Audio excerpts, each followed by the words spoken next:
Hello all, and welcome to the NFL Draft edition of the Citizen NFL Podcast. I'm your host, Justin Ritzel, joined by only Chris Sciria.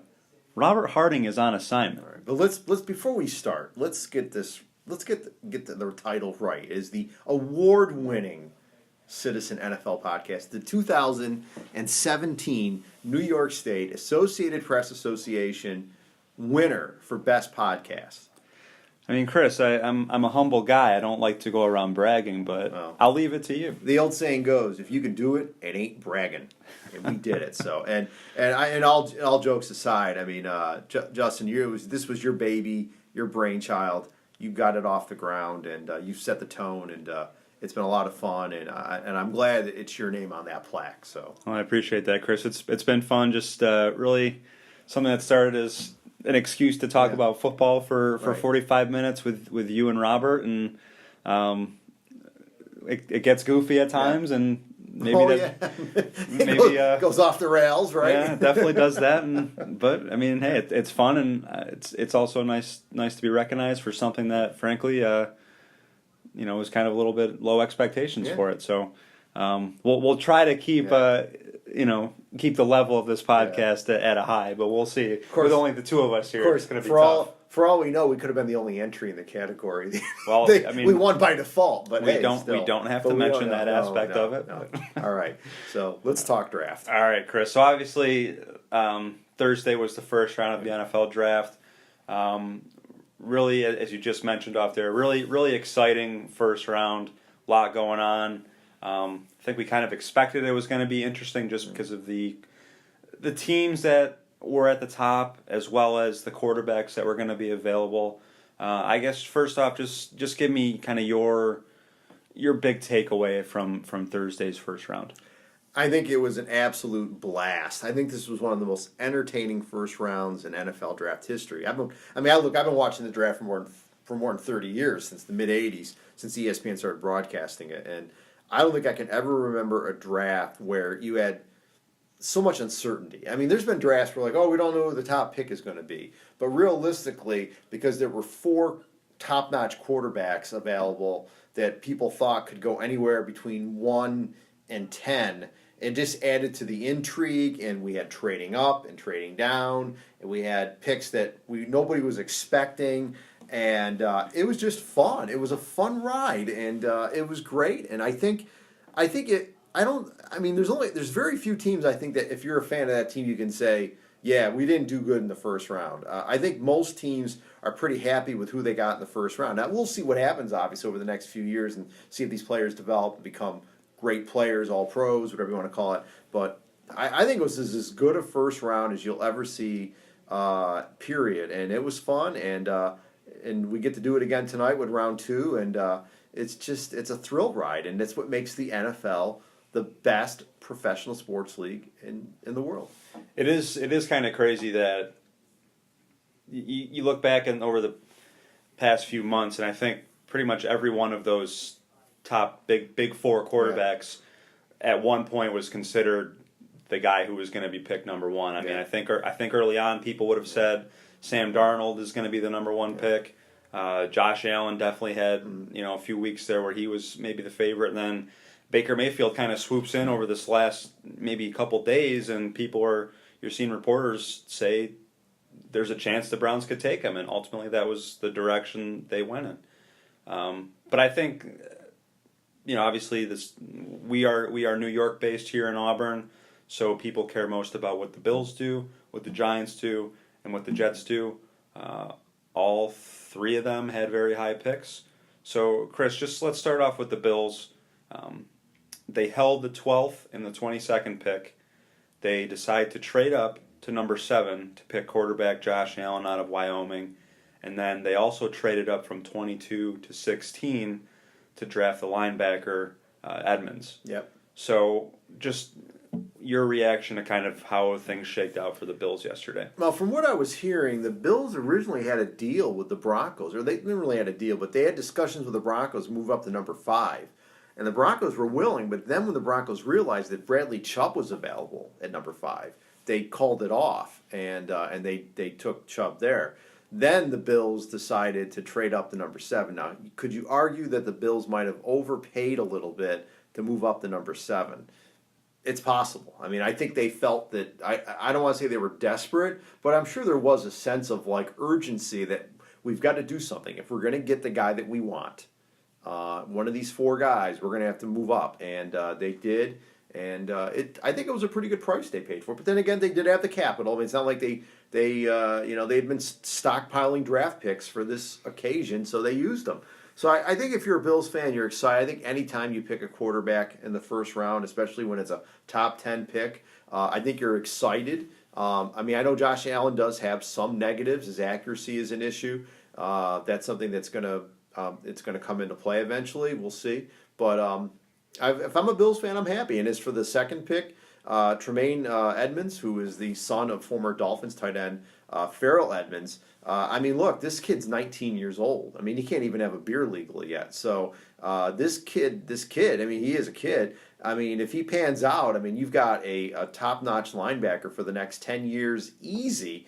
But we got to see how he develops. But again, the Bills decided to trade up, and I mean, the Dolphins could have picked Tremaine Edmonds. I was kind of disappointed they didn't a little bit, but I think the Bills. If you had to give them a grade, I think you give them a B+. I think that the only knock is maybe they paid a little too much to move up, but they got 2 good players and they filled some needs, and I think it's good for the Bills. I guess you could say I'm filling in for Robert Harding here a little bit, and I'm not going to make any jokes about Robert because he's not here. But come on, go right ahead. No, I'm not going to do it. I'm going to take the high road. I know Robert would take a chance to take a shot at me if I wasn't here, but I don't operate that way. So I think if you're a Bills fan, you've got to be excited and happy, and the Bills did well last night. Yeah, I don't think the Bills hit a grand slam, because out of the four main quarterbacks, I mean, I wasn't super high on Baker Mayfield either, but I don't, I worry about Josh Allen. I think accuracy will be an issue for him, and also, you and I were watching the first round together, and after that 5th pick, when the Broncos did take Chubb, we're looking at who's kind of coming up before the Dolphins pick at 11, before the Bills pick at 12, and we're like, none of these teams are going to take a quarterback. I mean, I think you have the kind of the teams in front of you right there, but I believe it was. I got it right here. It was after the Broncos went with Chubb, we had the Colts. Mm-hmm. They picked Quentin Nelson, the guard, and then of course the Bills traded up. Roquan Smith went to the Bears with 8. The Niners picked tackle Mike McGlinchey at number 9, and then the Cardinals traded up the number 10. They must have felt that Miami would have picked Rosen at 11. They felt the urgency. They traded up with Oakland to go to number 10 to pick Josh Rosen. So, yeah, I mean, the Bills did the safe thing, I guess, by trading up because they don't want anybody else to trade up to take their guy. Yeah. But I think they probably... I think if teams were going to trade up like what the Cardinals did, it was going to be for Rosen, not for Allen. We'll never know. The Bills probably could have stayed at number 12 and taken Allen there. But, if they felt that strongly that he was their guy, then all the power in the world to them to go up and recognize that and take him before somebody else does. I think we have to address the elephant in the room with Allen. Over the last 48 hours or so, some stuff came out about some racially insensitive tweets that he sent, 5 or 6 years ago when he was 15, 16 years old. I guess, Chris, how do you think that kind of stuff, does it bother you at all? Or if you're a teammate of his who's African American, is that, put yourself in their shoes if you can, but does that bug you at all?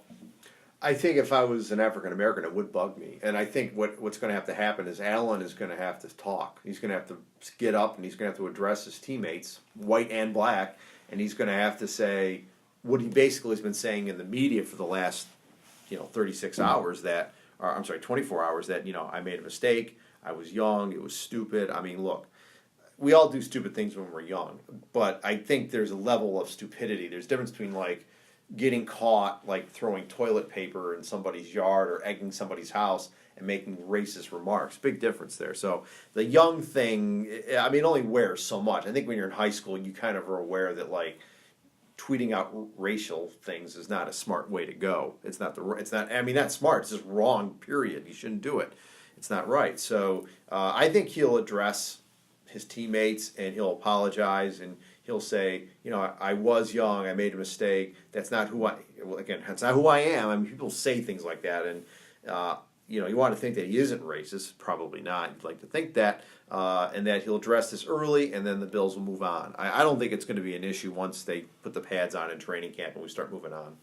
Yeah, I think that situation, the best thing you can do is do what he did, which is say, I made a mistake, I regret it, and I'm going to use it as a learning experience. And then when he shows up for camp with the Bills, go in ready to work, be respectful of your teammates, and just do what you can to kind of flush that out. But we'll see. I mean, he also is going to need to play well because that stuff's not going to go away if he comes up and stinks up the joint. So we'll see what happens. Obviously not a positive, but maybe a learning experience for him. Bills were not the only team from New York that made some big moves yesterday. The New York Giants had the number 2 pick and had really almost the pick of the litter as far as if they wanted to take a quarterback for a replacement for Eli Manning. They went a different direction. They take Penn State running back Saquon Barkley. Chris, what do you think of the pick? Well, look, we've talked about drafting a running back high in the first round. It's a crapshoot. I told you about Blair Thomas. Blair Thomas, I believe, was the number 2 or number 3 overall pick back in 1990 by the Jets, and he didn't pan out. He's from Penn State too, just like Barkley. So, I mean, look, the Giants did their homework, and they must have saw something they really liked with Barkley, and they decided to pull the trigger and draft him at number 2. And it's hard to debate it. I mean, look, we saw what happened last year. The Jaguars, they picked. What's the guy from LSU? Fournette. I was thinking Fontenot for some reason. Yeah, Fournette. And Fournette had a great rookie season. I mean, he was worth, so far, he's been an excellent pick for the Jaguars. So I think maybe the Giants decided to kind of take that chance again. And we'll see what happens. I mean, like I said, I think that for the Giants, though, it's a different situation because obviously with this pick, they're saying, yes, Eli Manning is our quarterback now, and we'll see what happens next year, but he's not going anywhere. He's going to be the starter, and we're going to get Odell Beckham back healthy next season. And now the Giants can work on rebuilding their offensive line. I know they've done a little bit with free agency. They've cut some people. So the Giants can rebuild their offensive line and fortify their defense. And in the NFC East, I mean, it's interesting what's going to happen with that division because you figure the Cowboys are still going to be a good team with Dak Prescott, although they just lost Jason Witten. We'll talk about that a little bit later. The Eagles, obviously, defending Super Bowl champs. They're not going anywhere. And the Redskins, I mean, everybody thought they were going to take a step up. Now, Kirk Cousins is gone. Alex Smith's the quarterback. It's going to be interesting to see how that team develops. So the Giants could be in the thick of it. They could be in the thick of the NFC East and maybe contending for a wild card come December. Yeah, I mean, it's tough. It's tough to fault a team for taking what many consider to be the best player in the draft. But at the same time, I've said it time and time again. You can wait on running backs and get a very good player in the middle rounds of the draft and get somebody else, like a pass rusher, or if the Giants want to take a quarterback to replace Eli for the future, they could have done that. Those kind of players are not as common in the middle rounds. So, I mean, yes, maybe the Giants become a little more competitive in 2018, but I just haven't been impressed with Eli over the past couple of years, and I'm not sure that just surrounding him with a bunch of talent is gonna fix everything that ails the team. I understand where you're coming from. I do think a running game does change a lot of things, though. I mean, it's one thing to say, yes, they do have the best wide receiver in the game with Odell Beckham, although Antonio Brown fans may differ with my opinion with that. But it's one thing to have a top-notch wide receiver like Beckham, but when you have a top-notch running back, I mean, you can't put so many guys on these two players. it's going to help. I think it's going to help Eli, and I really think Eli will be a better quarterback, like most quarterbacks, with an improved offensive line. I still think Eli, he's not as good as he was, say, 6 years ago when he was in his prime, but I still think he's one of the top in the upper half of good quarterbacks in the NFL. He's between 10 and 16 in my opinion. And I think with an improved running game, it's going to help him out immensely. And I think that, like I said, I think he'll be able to play another couple years at least. The New York Jets, who I was thinking this entire time leading up to the draft, because they have a history of doing so, were going to be the ones to make a big goofy move and leave everybody scratching their heads. And yet it's very possible that they end up with the best quarterback out of all these guys with the third pick. Yeah. So, I mean, Chris, I don't know if you agree, but it seems like the Jets are really the big winners. No, I agree with you. I was just going to say, everybody was saying that Darnold was going to be the number one quarterback taken, the first quarterback taken. And here it is, he goes to number 3 with the Jets. I mean, arguably, look, the Jets made a gamble in trading up from 6 to 3, and they didn't hesitate. They wanted Darnold. I think they would, if they hadn't. I think if Darnold had gone 1 to Cleveland, the Jets probably, I think, would have either picked, Mayfield or Allen, but they decided to go with. They lucked out and got Darnold, and I think it's a great move for the. I hate to say great move for the Jets because it hurts the Dolphins, but it's a great move for the Jets, and if this guy pans out, he's their franchise quarterback. I don't think the Jets have picked a quarterback this high in a long time, so it's going to be interesting to see. How this shakes out.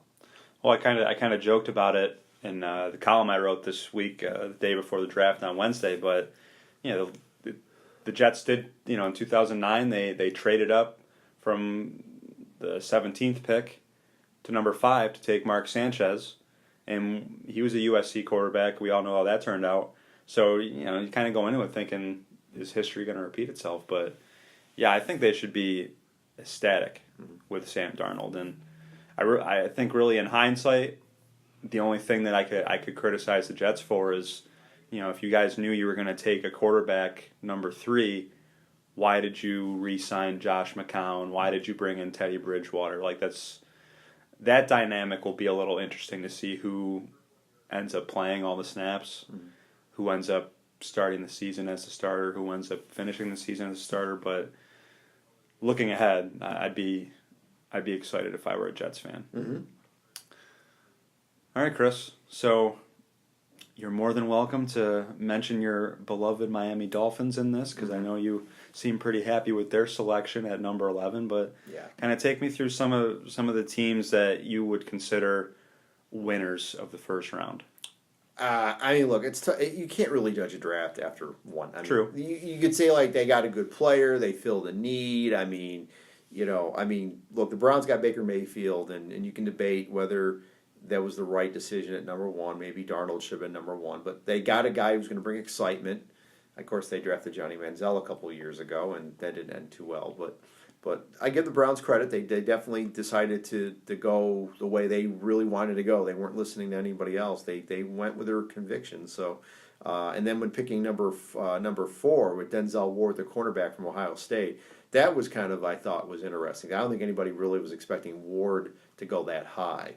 But you could say the Browns are winners just because they got 2 of the top 4 players. Of course, the Broncos are thrilled they got Chubb. And then a whole bunch of offensive linemen went in the first round. Quentin Nelson to the Colts, and Mike McGlinchey to the Niners at 9, and let's see what else we got here in offensive. Frank Ragnow to the Lions at 20. Billy Price, center, to the Bengals at 21. Isaiah Wynn went to the Patriots at 23. So a lot of offensive linemen taken. I just want to talk about the Dolphins real quickly. Go ahead. So Minka Fitzpatrick, safety out of Alabama. Nick Saban has called him the best player I've ever coached. That's pretty high praise. I'm happy with the pick, and I read a lot of reaction on Twitter and online, and I'm not basically saying anything that's new, but what people like about this guy is that he is a hell of an athlete. He's got a high football IQ. He's high character. He's got a great motor. He's not going to have to be motivated or anything. He's got the right attitude. Because the Dolphins, I think their off-season has been more about getting rid of people that they feel were not with the program or were thinking more about themselves and less about the team. That's why Sue's gone and Landry's gone, Mike Pouncey's gone. So they got a kid who really is a team guy who really is going to fit in with that locker room culture they're trying to build there. And I think another important thing as a Dolphins fan that makes me happy is that the Dolphins have had a weakness in covering tight ends the last few years. It's been a horrible weakness, and it seems like they've never been able to address it. With this kid, I think they're going to be able to address it. Now, the other thing is T.J. McDonald, who they had signed last year from the Rams and who was suspended for the first half of the year, they gave him a contract extension in training camp. And then when he actually did get on the field in November, he really didn't play that well. It was a little disappointing. So now they could move T.J. McDonald, the linebacker, and they get Raekwon McMillan back, who blew out his knee in the first game of the preseason last year. So all of a sudden, the Dolphins' defense is looking much different and hopefully much more improved, where they can stop some guys. And if the offense steps up, who knows? I mean, I'm not saying they're going to go to the playoffs, but I mean, look, I think this should be more than 6 wins next season. And it would be very, very good to see that defense just play better, because that was really the worst part of the team last year. Was that defense? It was horrible. I read a fair amount of Fitzpatrick just because he was a team the Packers were also rumored to be interested in that 10 to 14 range, and it seems like a lot of the stuff I read was that he just has a really high floor. Mm-hmm. So even if he doesn't turn into like an all-pro safety, you're getting a productive starter at the very least. And yeah, I mean, with so much unknown with the draft, to get not necessarily an absolute sure thing, but to get a player you can stick in there day one and he's going to help your team, I think that's always a positive. As far as my other winners, really quickly, I think the Broncos getting Chubb at number 5 is huge for them, for a guy who maybe could have went number 1 overall if the Browns wanted to go in that direction. Some would say he's the best player in the draft. You get him at number 5. You stick him across from Von Miller.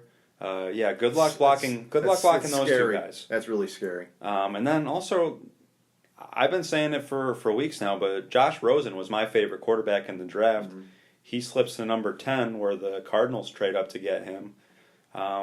And I also love some of the quotes that he said after his pick. 9 mistakes. There's 9 mistakes ahead of me. You know, I mean, hey, Chris, we're reporters, so we love that kind of stuff. No, I mean, look, if you feel that way, go ahead and say it, man. I mean, the funny thing is, I heard this on Sports Talk this morning.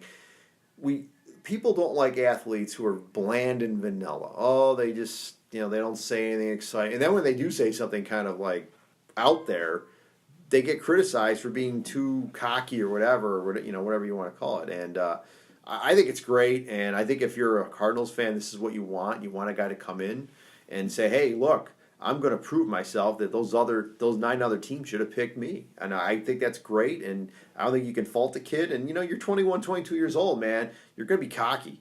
And I think you need to be cocky if you're an athlete sometimes. And, good for him.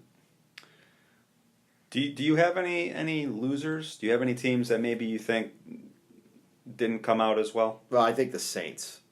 I mean, here's a team that traded up, but they traded one of next year's first-round picks for a guy that Marcus Davenport, the defensive end. I mean, they're Packers. I mean, it's a suspect move. I mean, look, if you look at outside the top 10, a lot of these names. I mean, unless you're a hardcore college football fan or a hardcore draft fanatic, most of these names are not household names where you're like, oh yeah, that's a great pick. I mean, I don't know. It's tough to say, like I said, except for the Saints, that's it. Maybe the Seahawks, they traded up to get a running back, Rashad Penny there. I don't know. I mean, it's like I said, you can't judge this early. It's just easy to say, oh yeah, they're a loser because they traded next year's number 1 to trade up to get a guy that most of us have never heard of. But I mean, who knows? This guy could be. Mean Joe Green went to a small Texas school, and I don't think anybody really knew who Joe Green was when he got drafted. And look what he did. He was one of the greatest defensive tackles of all time. So for all we know, maybe this guy is the second coming of Mean Joe Green. So we'll just have to wait and find out. Yeah, I thought it was funny. I read something from Sean Payton when somebody asked him about giving up as much as they did to move up to the 14th pick, and basically said like, oh, it's like the national debt, like you're never going to catch up anyway, so or something along those lines, and it's like, I don't know, man. Like as a Packers fan, I'm ecstatic because I'm thinking like, ultimately at the end of the day, because they ended up trading back up to 18 from 27, the Saints pick, they moved down 4 spots, but they also pick up a first rounder for next year. That's awesome, and hey, I mean, the Saints are in win now mode. Drew Brees is old, so if they feel they have a hole in the roster they need to fill, that's great for them. But as a Packers fan, I'm sitting here thinking, hey, if the Saints stink next year, who knows how high that pick could go. As far as losers for me, Chris, I agree with you. It's really hard to know, but at the same time, the Browns, I felt, they have the number 1 and the number 4 pick. They take a guy at number 1, Baker Mayfield, who, walked on to 2 different schools. I mean, he really had one great year of college football. Guys like that worry me. So I feel like they not only did not get the best quarterback available with the number 1 pick, but then they had a chance to take the best defensive player, and they passed on him too, and Chubb. And hey, Denzel Ward could be a great cornerback, but I don't know, man. If you rush the passer, it doesn't matter how bad your cornerbacks are. No, I agree with you, and like I said, I understand what the Browns did, and don't necessarily agree with everything they did, but I understand why they did it, and it's got to count for something, I guess. And then two other teams. I mean, I'm not gonna give them big fat Fs, but I think both the Steelers and the Patriots at the end of the first round had a chance to maybe draft Lamar Jackson as their successor to their Hall of Fame quarterbacks, and they did not, and instead he goes to number 32 where the Ravens swoop in and take him. So I think maybe you could have set yourself up nicely there if you're one of those 2 teams, and they didn't. So we'll see how it works out. Any more thoughts on the draft? No, I think it was great. It was great theater, a lot of fun. It was like a Disney ride. You know what I mean? It was like Thunder Mountain Railroad. It was like Space Mountain. I mean, there were ups and downs and curves, and you didn't know what was going to happen next. And it was a thrill ride. So it was fun, and I'm looking forward to putting on the TV tonight and watching round 2. It's going to be interesting. Josh Allen versus Sam Darnold for the next 10 years or so. Mm-hmm. We'll see what the Dolphins and Patriots are doing at quarterback. I think Miami will draft a quarterback. The second round, I'd be surprised. I would really be surprised they went in the second round. I think they're going to go linebacker or offensive line in the second round. Mason Rudolph could still be hanging around there. Third or fourth round will be interesting. We'll see. All right, Chris. Well, you hinted at it earlier. Just a little side note. We won't stick on this for too long. Future Hall of Fame tight end Jason Witten decided to call it quits. He's going to join the Monday Night Football broadcast crew. So one, I guess, what do you think of ESPN deciding to go with someone like Jason Witten, who has no experience in a broadcast booth, similar to another former Cowboy? I mean, does lightning strike twice? And then second thing, I mean, a lot of change going on in Dallas this offseason with now Witten's gone, Des Bryant's also gone. Yeah. So where do you think the Cowboys are? Start with the broadcast aspect of it. Look, I don't know. I mean, I've heard Witten in interviews, and he sounds okay, but I mean, big difference between doing that and doing TV. I don't know. I just can't say. I've never heard him audition or anything like that. I just don't know. I mean, as for the Cowboys as a team, I mean, look, they got Dak Prescott. They got Ezekiel Elliott. I mean, they're not going to fall off the face of the earth there. But obviously, this is a pivotal year for the Cowboys, and we'll see what happens for the rest of this offseason, because I think they do need to. I think they need a stronger defense. I mean, they did not play great defensively last year, and I think that if they get better defensively, I think that'll take a lot of pressure off their offense with Elliott and Prescott. Yeah, I mean, Cowboys end up taking the linebacker there, Vander Esch. Yes. So maybe he helps their defense a little bit, but for a team that in 2016 was arguably the best offense in football, like you look at who they have left now, that's just not scary at all. Like they're a one-trick pony. It's like it's going to be handing off the ball to Ezekiel Elliott 25 times a game and trying to kill the clock. But who's catching the ball there? Yeah, so I was a little surprised they didn't go with a wide receiver there, like Calvin Ridley, who ended up slipping a little bit. They could have taken him. There's a couple other potential first rounders, but we'll see.